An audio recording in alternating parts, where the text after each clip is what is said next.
What is going on, Internet? Eric Van Holt's back again with another e-commerce conversations. I hope all is well on the other side of the internet. On the other side of the internet from me, it's Ray. What's up, man? Hey, thanks for having me, Eric. Good to be here. Yeah, pleasure's all mine. I'm super excited for this. Why don't you give our listeners a quick rundown of who the heck you are and what the heck you do? Yeah, sure. So I'm the director of ecom at Vessi, which is a D2C waterproof sneaker brand. Yeah, my what do I do? I really look after the digital strategies at the company in terms of site experiences, the site performance, merchandising, and even a little bit of life cycle marketing as well, to really trying to grow the e-commerce business for the brand. It's been about almost 5 years. Nice. Vessi is such an impressive building and or excuse me, such an impressive business and really case study of growth. Like you guys really, in my opinion, hit it out of the park with your product. Like it just feels like your product was incredibly innovative. Nothing else was like it. And it allowed you, it almost seems like in particular your shoes like defied physics, is is that something that I mean, maybe you talk a little bit about the product and how it's differentiated in the marketplace, and if you guys are getting a lot of Me Too's or knockoff products that you're fighting off. Yeah, we'll see more, more recently. But as you know, we launched about kind of 8 years ago. When you think about waterproof, you think about Gore-Tex, right? You think about a clunkiness of those products. So our co-founder Andy really developed this Diamond-Tex knit, really, really lightweight and waterproof, as well as breathable. People always think about if it's waterproof, then it shouldn't be breathable, and that was the issue. But our product is actually quite comfortable when you wear them, and it's amazingly waterproof. We actually when we launched the product, we put a bucket of water on the streets and have people wear our shoes and step into it, and people were amazed. And it's just like magic.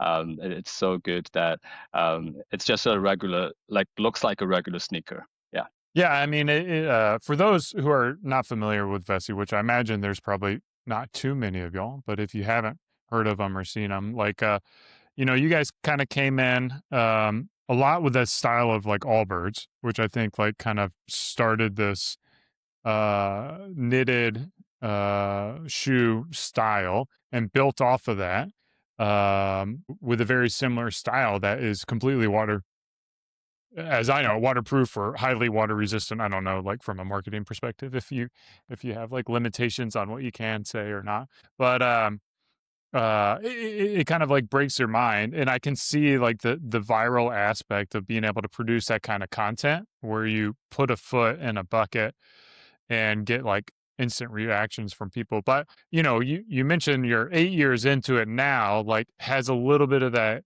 glamour, like it kind of worn off, and how do you continue to like surprise and delight your customers? Yeah, good question. Like we've evolved over the years. Like we start really, really small and started really with communities, right? That loved our products at the very beginning, and keep engaging with them. And we spent a lot of investment in training out more products, different categories, trying to appeal like to more audiences. Yeah, and then we really brewed like every year. It's double digits growth, and it's amazing how like a niche product like us can explode right away. And we did actually in the midway, like 3 or 4 years ago, we did a Kickstarter again, because we started with Kickstarter, and at the time we were launching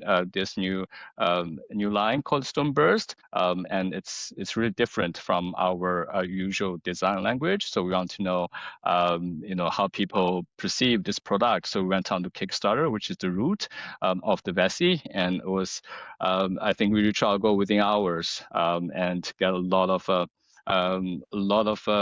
buy in from the market that we don't even ship to, like in Europe. So that is a good validation that people in those communities still love our products, and yeah, that kind of reinforced our kind of principle to design the sneakers that is waterproof, and it's true to our like minimalist knit design that helps people go through their day to days.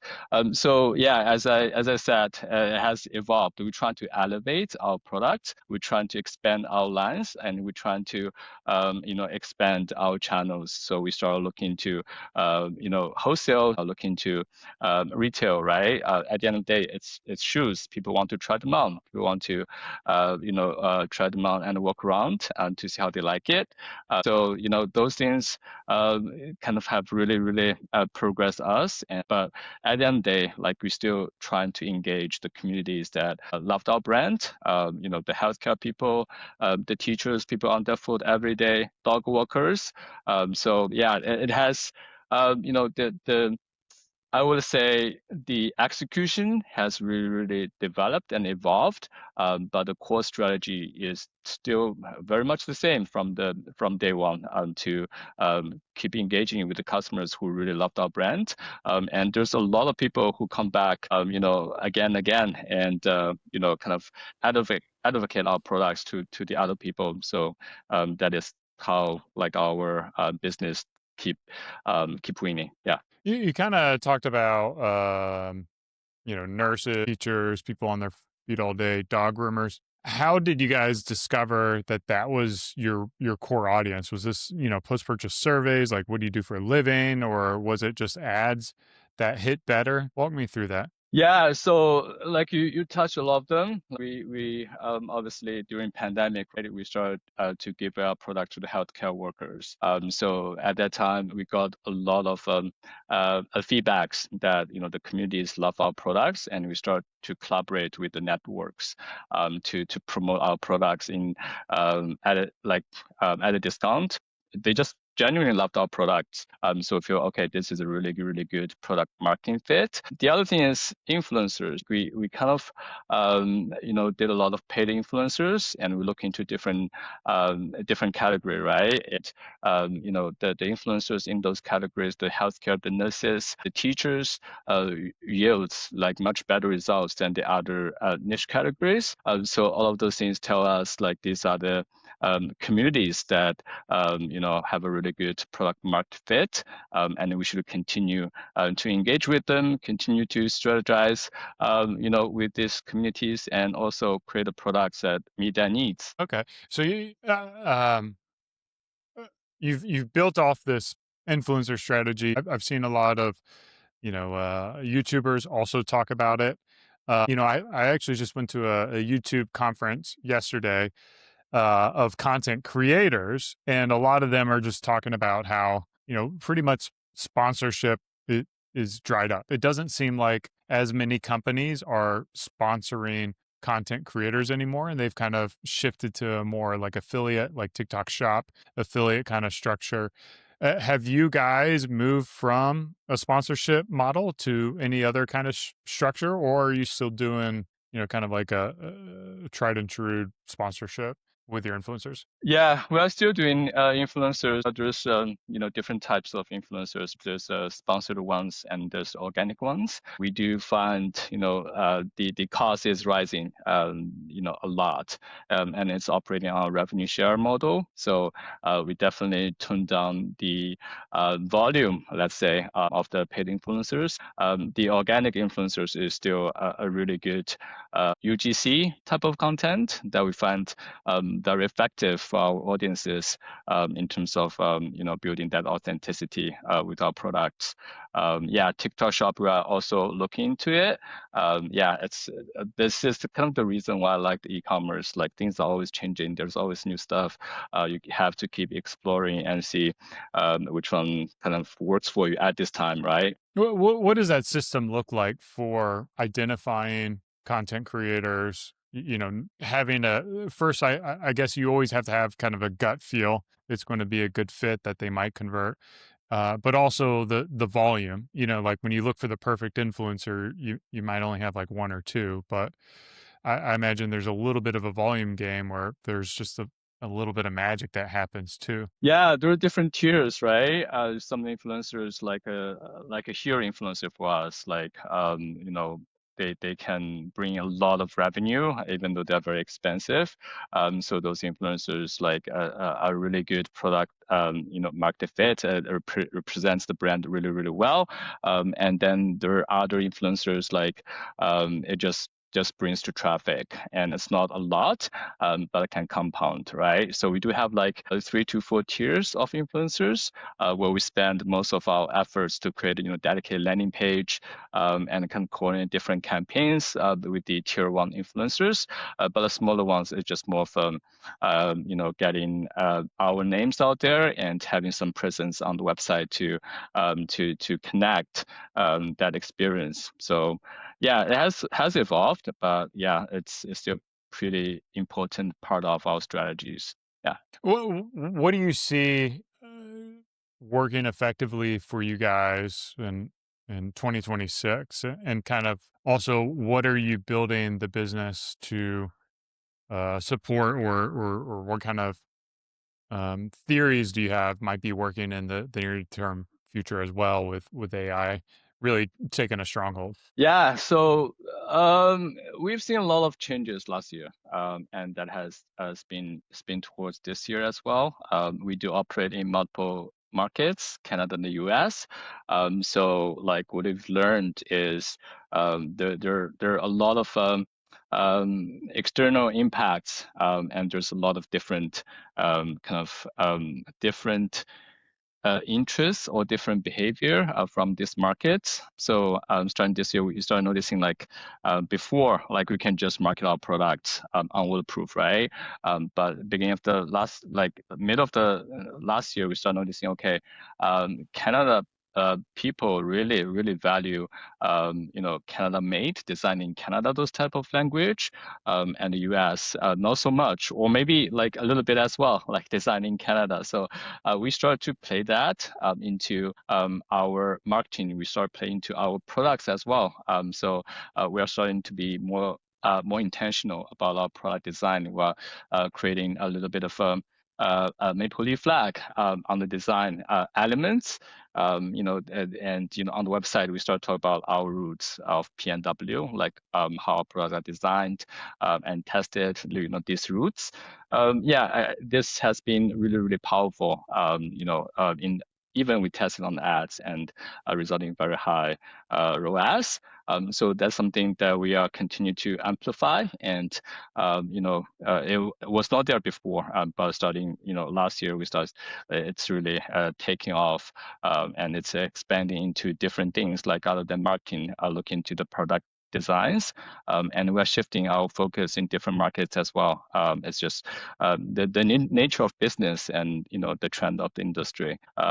Yeah, does that answer your question? Yeah, I mean, also from like a tactical standpoint. So, do you guys, uh, are you guys pretty heavy on like Meta, Google, kind of like the traditional marketing channels, or how would you say your marketing efforts are broken up in terms of customer acquisition? Yeah, we like on that end, we are pretty heavy on the acquisition side. We like we do put a lot of investment on Meta, and it has been the dominant channel for us on the performance side.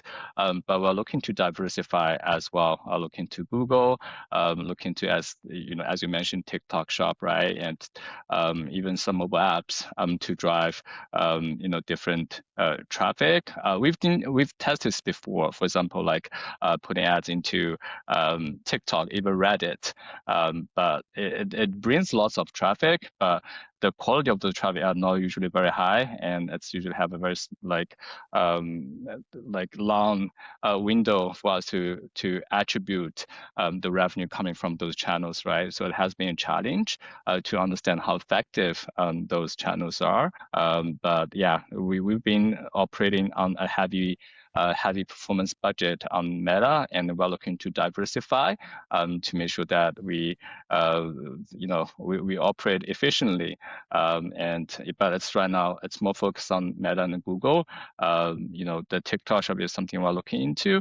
But it's still a very small portion of the spend. Do you feel like you're still seeing growth potential on Meta, or do you feel like that channel has kind of capped out? We are still seeing, good growth on the Meta side. Again, as I said, the efficiency is not there. Like it's not as efficient as before when we spend the same amount of money. It just costs more.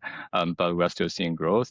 Still has been the main channel on the acquisition side because it just brings money. It just takes longer and it's more expensive. But yeah, at the moment, it's still good for us. Okay.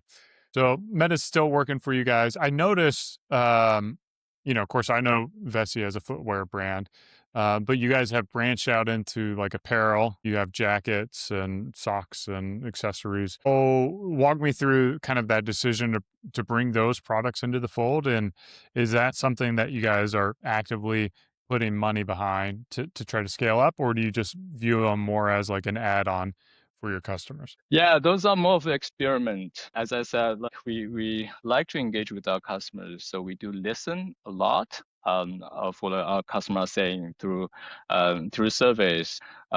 Regularly have interviews inside the stores.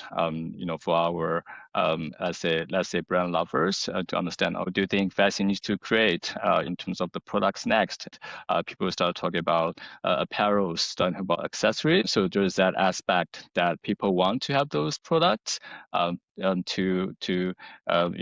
they really like our technology, right? Waterproof. They want something that is fashionable and also very functional. So we start looking to different like apparel options, after options. So that's one. A second is this is more of the experiment, right? We want to see we want to test these categories to see if there's something that we can add additional revenue to. It hasn't been a smooth ride. Like we developed some apparels and it didn't perform as we expected, and it takes away the resources on our end on the footwear line. So we kind of shifted the strategies a little bit to still focus on footwear being our bread and butter, but apparel and accessories being add-on strategies. It doesn't make or break for the brand. But through this experimentation, our waterproof gloves was super popular. People really, really loved it. So we continue to iterate on that. Yeah. So you have like 4 or 5 products, you find one that really kind of hits the mark. It kind of makes sense. You cover your feet, cover your hands, the extremities, and then there's so many other players in like the jackets and the socks and that have been doing kind of waterproof for a while. I know again your style's a little bit different. Uh, but I do see how, that could be not as adopted for your customer base. And also, like, from an entrepreneur's standpoint, there's always this kind of like temptation to grow beyond, your core. Do you feel like, that experimentation in hindsight with seeing the winners and the losers, was it something that you'll continue to do? Or do you think it's more of a validation to really hone into the things that you do best and what your customers are known for in specific, like footwear? Yeah, I think it's more of the latter, right? It was really, really good experiment and tells us like there's just a big learning curve for us to really develop something good in a category that we are not familiar with and takes monumental effort to market as well. Like we've been at this rate, like we spend a lot and invest a lot in different communities to grow at this stage. And people really like our products, and there's genuine, interest and genuine demand for these new categories. But the cost to business is, you think about opportunity cost as well, right? Like all the energy you take away from iterating on products. There's still enormous market share that we need to get on the footwear alone.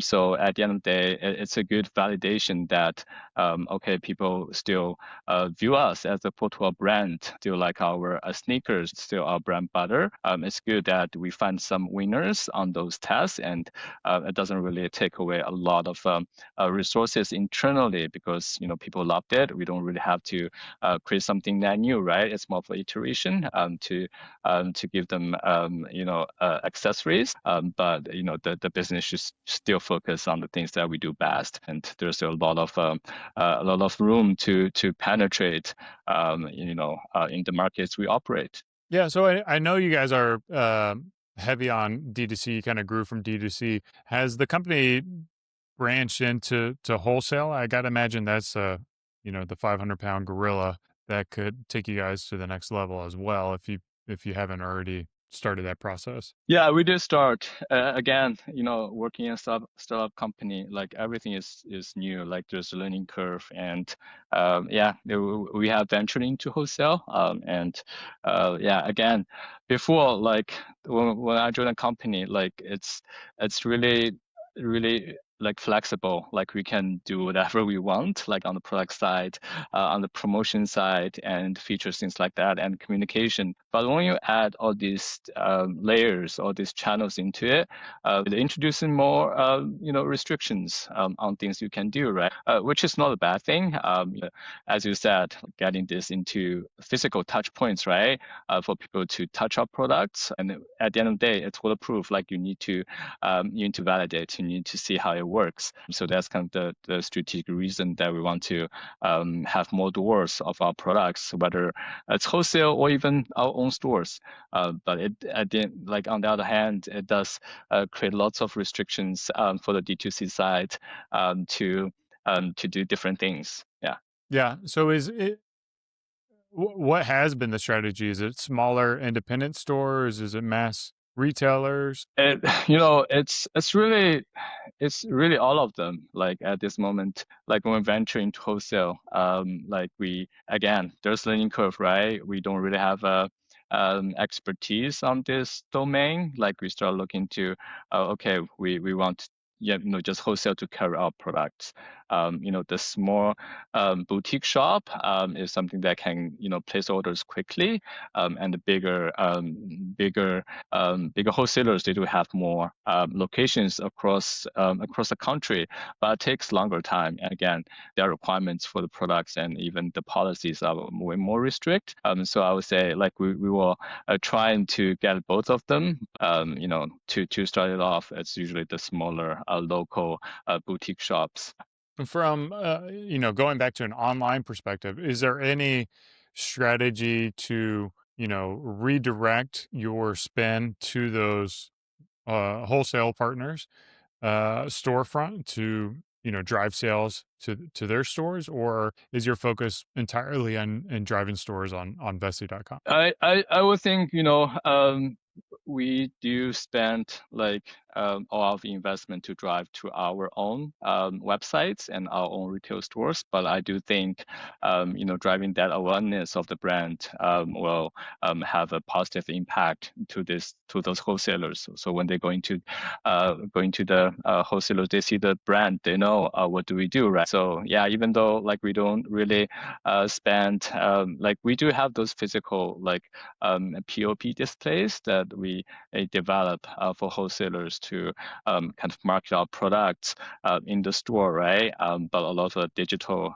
advertisement goes towards driving traffic to our domain, and which at a point I think has a really cascading effect to the wholesalers as well. Yeah. Yeah, I imagine it's kind of like that. the same effect of when you push people to your website, you do ads, but people will come to your Amazon store and buy there. Probably a similar thing with your wholesale. I assume you guys are selling on Amazon as well. Is that a big channel for y'all? We are not. We are not. Okay. It was in our plan this year, but due to the resources, we postponed it. Yeah. Is that something that you guys were looking to do in house, or were you, did you just postpone it from more of an operational standpoint of fulfilled by Amazon and getting the product there, or Yeah, yeah. So it's like we are looking for agency to tackle this. But again, there's a lot of internal operational changes. Starting from last year, right? So the fulfillment side by Amazon or by us, like it's not something that we can decide at the moment because of these internal operational changes. But yeah, like we are 8 years in, but the team is still quite small, and we really cannot tackle these integrations and get us listed on Amazon all by ourselves. So that's the main reason. There's a lot of things that we need to figure out internally before we can commit. Yeah. yeah? Is your warehouse? Do you have two warehouses, one in America and one in Canada, or is Canada your top channel? We have we have warehouses in Canada and the US. Okay, and so yeah, I would imagine that America is probably a bigger market for you guys, quite a bit bigger than market. It's about the same, Canada and Oh, US. really? I know, yeah, US has That's way crazy. more populations, but it's much well known here. US is still um, awareness game. Like we need to get our names out there, and it's more competitive as well. So, but right now it's really evenly split. Yeah. How do you see the marketing efforts targeting your Canadian customers versus your American customers? Yeah, so as I said, like they do have very different behavior and different ads work in different markets. Like Canada, we have a lot of awareness. People know our brand. And the US, like it's more about okay, this is our product. This is waterproof. This is the benefits of the brand. But like Canada, it's more about okay, we're dropping the new colors. We're introducing these new limited editions. So we do have different strategies in these two different markets. The main reasons is kind of skew more towards our, let's say, repeat customers in the US. As I said, there's a lot of first-time buyers. So the game is really to focus on what the brand is, what our product is, what's our value propositions, and yeah, focus on the communities, focus on the benefits. Yeah, very different. Yeah, and I guess like I think about when I think of Canada, it's kind of what Toronto, Montreal, Vancouver, and I don't know, like Calgary or something. Yeah. Are the kind of major regions, and it feels like all of those regions seem to deal with snow and rain and inclement weather. Whereas in America, you got like Texas and Florida and Arizona. So many areas are just like sunny that it's like I can't even imagine walking in a puddle sometimes here in Texas. Yeah, like you'll be amazed. Like some of the strongest markets in USA is like Florida, New York, like all these sunny places, but they do have a fair bit of precipitations as well. So Yeah. people like our products. Yeah. What about LA? They don't get any rain there, right? Is that a pretty tough market to crack into? Uh, on the contrary, like Seattle is probably our best region in the US, but obviously it's very close to Vancouver, and it's PNW, right? So it does have a lot of rains. Yeah, like one join a company, like I'm based in Toronto in the East Coast. I really don't know the brand, but when I flew over to Vancouver, it's so popular. Like when I walk down the streets, like every two or three people, I see them wearing Vessis, and that was like 5 years ago. That was mind-boggling, and it hits me right. Like it's like I went over there like for a week, and it was raining every day, and it's perfect for you. It's like umbrella. So it tells me, okay, this is a really really strong brand, and it's really good product as well. How are you integrating any kind of like AI tools into your marketing efforts? Um, Right now, I think we are kind of embedding AI tools more internally for operations. For example, like when I talk about influencers, right? Like we're starting using AI to identify the influencers of our interests and start communication on behalf of the brand. Obviously, everything, making sure it's good. And then yeah, on that side, we start doing a bit of content iterations, in terms of copy with AI. We haven't gone into, creating images or videos with AI yet, because, there's a really strict brand guidelines that we want to adhere to. But yeah, we are doing all this, AI, like embedding AI into finding the influencers, communicating, doing ad iterations on the copies, externally, right? Internally, there are a lot of things we are doing with AI.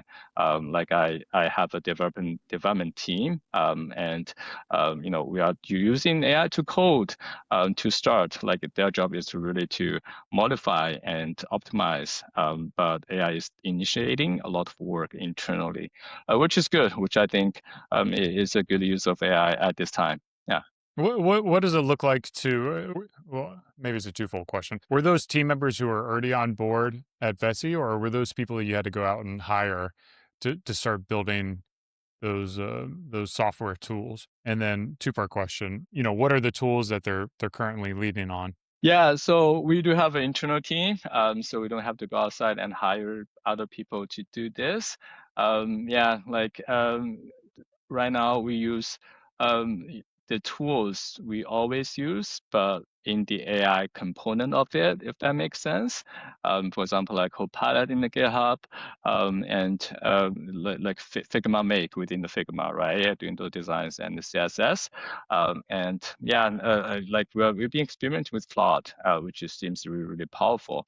But right now we are really, really have the AI tools contained in the tools that we currently use, but with the new AI features into it. Yeah. Yeah. Where can people find you, support you, buy your products? Go to Vessi.com, check out our website, check out products. It's yeah, it's really waterproof. It's magic. Yeah. And that's Vessi, VESSI.com. If you haven't checked it out already, I highly recommend that you check it out. Ray, I appreciate you spending your afternoon with me. It's been a pleasure. Hopefully, our listeners enjoyed this as much as I did. Cheers Thank you, Eric. Cheers. and keep on growing.